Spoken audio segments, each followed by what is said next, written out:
No other person is allowed, for example, to confront someone in the street, in the pathways of our country to demand proof of identity. We know that South Africans are not xenophobic, as there is no space for xenophobia, for racism, for sexism, for Afrophobia, or any other form of intolerance in South Africa.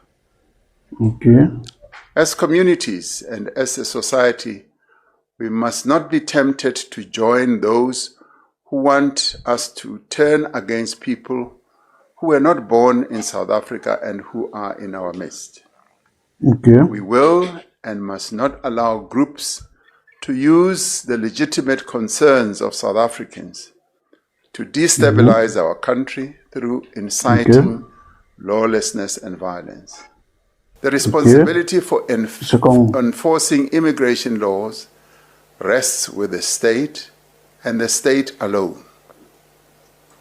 There have been weaknesses in the way migration has been managed in our country. I must make it clear that only the authorized government officials may act against violations of the law, including violations of our immigration laws. No other person is allowed, for example, to confront someone in the street, in the pathways of our country to demand proof of identity. We will act against forces who are exploiting the concerns of our people about illegal immigration to further their own political, personal, and criminal agendas. Very good. So, Mr. President, sir, I want to ask you a simple question. Have you not been in this same South Africa for a very long time? I think you have been the president of South Africa for a very long time, man. This shouldn't be your first tenure in South Africa. Have you not been seeing the videos that have been circulating, sir?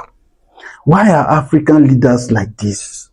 What is it? What is this thing that dents their brain? Like, is it that this particular habit of closing your eyes until something becomes obvious to the world, that's when you decide to step in and take action?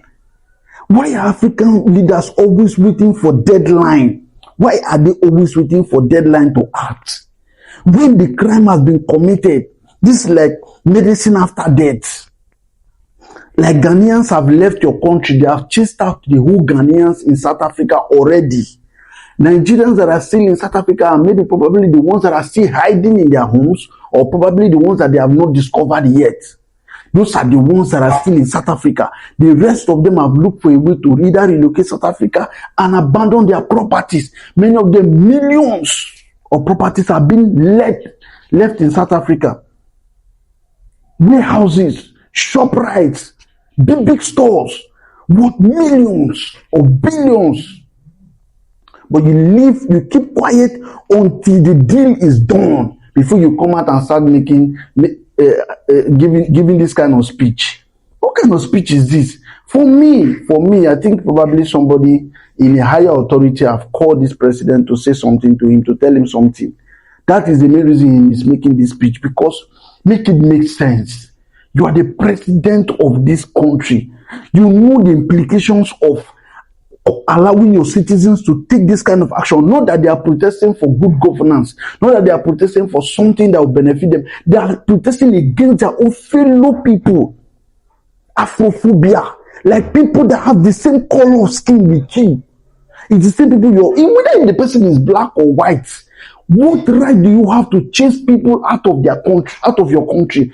Don't you want to travel also? Are you not going to leave your country to travel to any other country? Because the world is supposed to be a place where people come in and go out freely. No, everybody's a passenger on this earth. So nobody's coming here to stay forever. Many years ago, Nelson Mandela was the president of South Africa. Is he still the president of South Africa? Why are people so dumb to the point that they don't realize that this life, we only live it once? And once your time is gone, you go.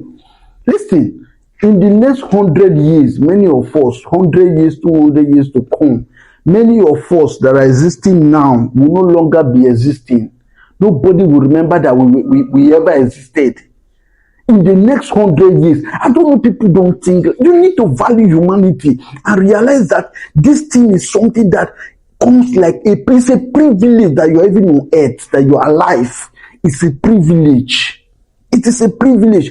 In the next 100 to 200 years, the same way many people have been forgotten, when you think about old things, it's the same way you too will be forgotten.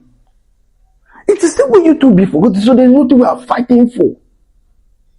Allow the world to be in peace, for crying out loud. Allow the world to be in peace. South Africans, you people need to do better, except you don't want to be leaving your country, because I said this thing in my previous video.